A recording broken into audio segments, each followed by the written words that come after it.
When you begin your first playthrough of Manor Lords, you might be a little bit confused, and that's alright.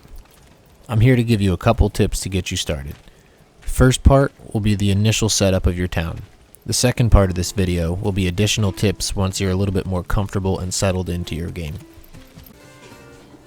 First thing you're going to want to do when you start up your first playthrough of Manor Lords is pause the game, build yourself a logging camp, as that is the most important resource in the entire game. Then go ahead and build yourself a storehouse. Try not to worry about it being a large storehouse until you fill it up with, I believe, 250 items, or get close. Then build yourself a granary, and build yourself a well, because it'd really suck if you can't put out your fires, if you ever have one happen. And then you're going to want to build a marketplace, because that is, as the game tells you, literally the lifeblood of your entire settlement. The next thing you're going to want to do is build some roads between each place. You're going to need that, of course, to speed up the transportation of your supplies. Go ahead and assign at least one family member to your logging camp. I don't have this assigned right now because I have another logging camp over here. Then you're going to want to assign a family to your storage house and your granary. From what I've noticed, if you don't have a family assigned there and you have items stored there, they will be stolen by bandits. The next thing I suggest doing is finding the closest berry source and game source.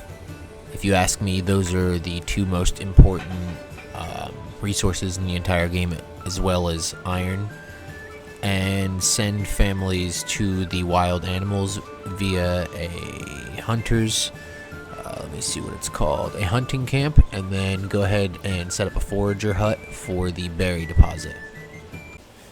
The next thing you're going to want to do is go ahead and build a Burgage Plot. This is essentially a home for your settlers. If you do not have a home and they're homeless, your approval rating will be very, very low, and if you do not have 50% rating or higher, you will not have any new families move in. Once you have 50% approval rating, each month that passes by, a new family will move in, as long as you have a Burgage Plot that is open for them to move in. You can see this one has people living in it already. I would need another one that is open for a family to move into. The next thing you're going to want to do is build yourself actually you'll start out with a hitching post, upgrade it as soon as possible to a small stable, and order another ox for what is 20 gold, which you can do once every 30 days, I believe. Be sure to assign a family member to it so that they can ferry around your ox quicker, to allow resources to be transported around your town a little bit quicker, which will help as far as production, and I believe they call it logistics in this game. After all that's said and done, go ahead and build yourself a woodcutter's lodge, as firewood you really cannot live without, literally, in this game.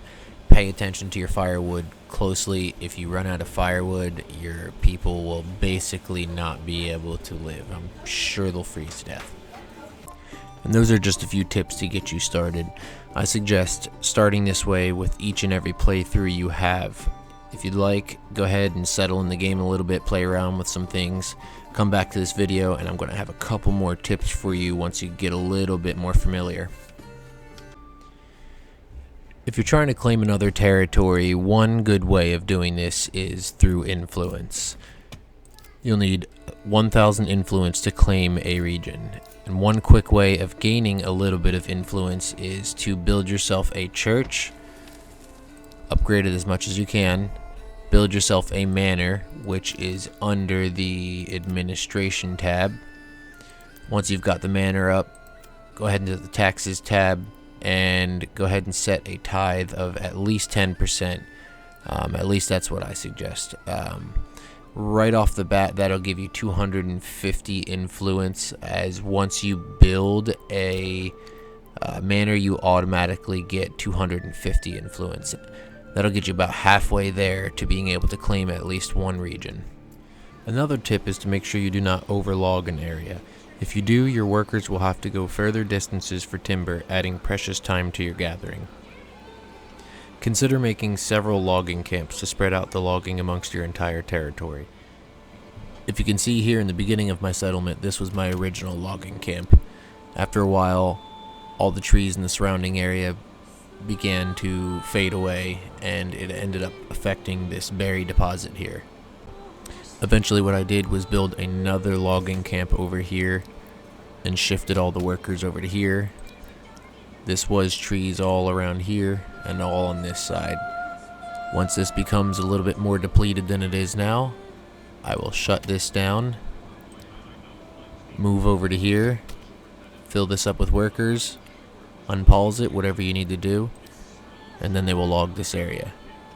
But be sure not to forget to place a forester's hut so that someone can replenish your trees in the area. Without that, you will surely run out of timber.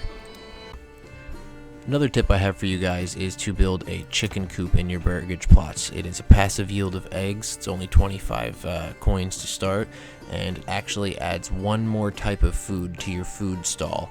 And you'll later find out that the more types of food you have in your food stalls, the better it plays out for your settlement, and the faster you can upgrade your Burgage Plots. The last tip I have for you guys is, for the love of whatever deity your settlement prays to, do not use the archer units. They are absolutely god awful in this game. And that's all the tips I have for you guys right now. There may be more to come in a future video. Thanks for watching, subscribe for more videos in the future, and hit the like button if you enjoyed.